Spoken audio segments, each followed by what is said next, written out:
মসজিদে আকসা থেকে রাসূলের মেরাজ শুরু হয়েছিল। আল্লাহ পাক কোরআনুল কারীমে সূরা বনী ইসরাঈল নাযিল করেছেন।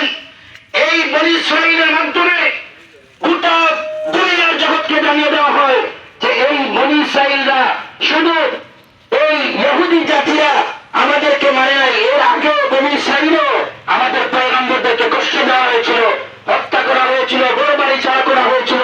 মুসলমানদের ঈমান যতদিন থাকবে, মুসলমানরা যতদিন মুসলমানিত্ব বজায় রাখবে, ততদিন পর্যন্ত মুসলমানরা যুদ্ধ করতে হবে, জিহাদ করতে হবে। কোরআনুল কারীমের যত জায়গায় বলা হয়েছে ওয়াকিমুস সালাহ ওয়া আতুজ যাকাত আল্লাযীনা ইউকাতিলুনা ফী সাবিলিল্লাহ।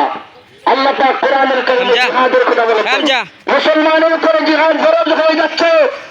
বিশ্বের জ্ঞান মুফতি তকি উসমানী দামাত বারাকাতুহুম এই আল জাজিরার মাধ্যমে এক মাস আগেই উনি জানিয়ে দিয়েছেন যে গোটা পৃথিবীর মুসলমানের উপরে যুদ্ধ ফরজ হয়ে গিয়েছে। মুফতি তকি উসমানী আপনার আমার মতো ছোট্ট কোনো ব্যক্তি নয়।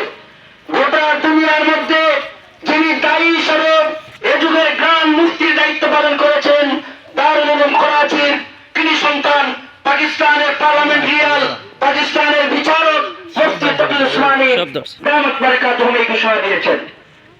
আমরা সবাই আজকে এখানে সমবেত হয়েছি, আমাদের একটা উদ্দেশ্যই হলো যে মুসলিমদেরকে আমরা সাহায্য করতে পারি নাই, ফিলিস্তিনে আমরা যাইতে পারি নাই, ফিলিস্তিনে আমরা সহযোগিতা পাঠাতে পারি নাই।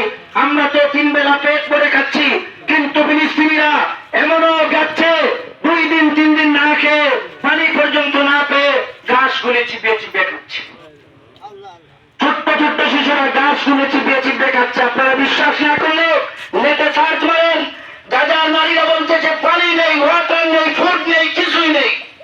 আমরা শুধু দৌড়াচ্ছি, চতুর্দিকে দৌড়াচ্ছি।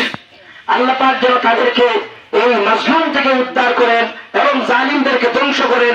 এজন্য হবে আজকের এই প্রতিবাদ সভা।